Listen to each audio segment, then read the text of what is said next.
حدیث میں آتا ہے ابن ماجہ کی چیپٹر نمبر 16 حدیث نمبر 219 جو اللہ کے رسول کہتے ہیں یا ابو در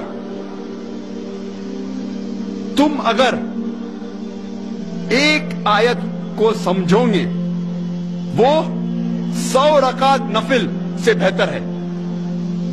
اللہ کے رسول فرماتے یا ابو در تم اگر ایک قرآن کی آیت کو سمجھو گے وہ 100 رکعت صلاح نوافل صلاح سے بہتر ہے. اور ایک رکعت میں کم از کم سورہ فاتحہ تو پڑھنا چاہیے آپ کو. کم از کم 7 آیتیں ہیں. 100 رکعت میں کم از کم 700 آیتیں ہیں.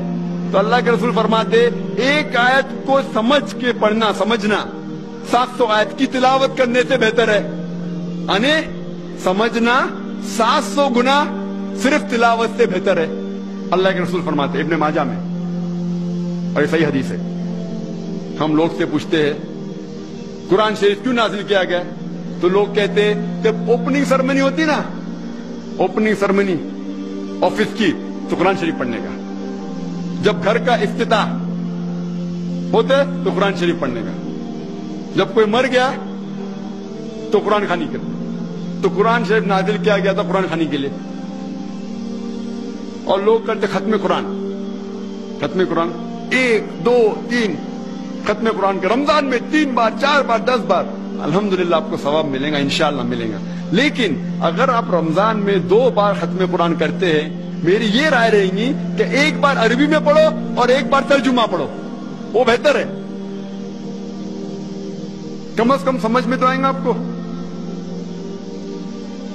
اور اگر آپ چاہتے کہ اوپننگ سرمنی میں قرآن خوانی ہو یا افتتاح ہو گھر کا تو قرآن خوانی ہو. کوئی مر جاتا قرآن خوانی. میں کوئی قرآن کے آیت میں صحیح حدیث میں نہیں جانتا ہوں کہ محمد صلی اللہ علیہ وسلم یا صحابہ کوئی مر جاتا تو قرآن پڑھتے تھے یا کوئی افتتاح کے لیے قرآن پڑھتے تھے.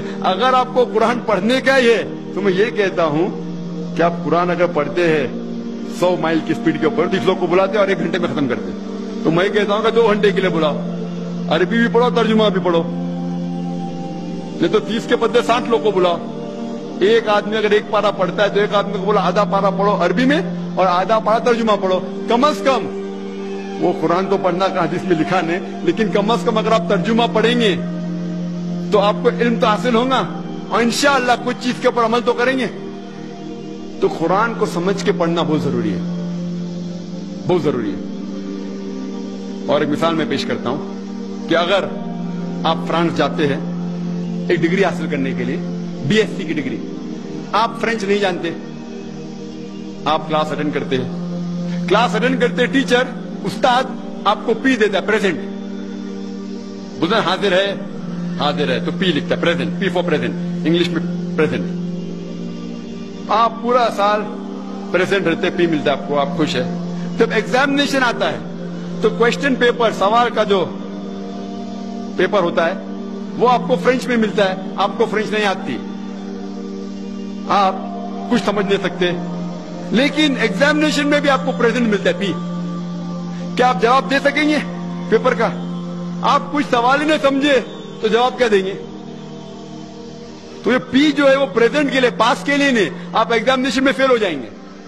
تو آپ صرف قرآن شریف عربی سے پڑھیں گے آپ کو پی ملے گا لیکن وہ پی پاس کے لیے نہیں ہے پریزنٹ کے لیے موجود حاضر.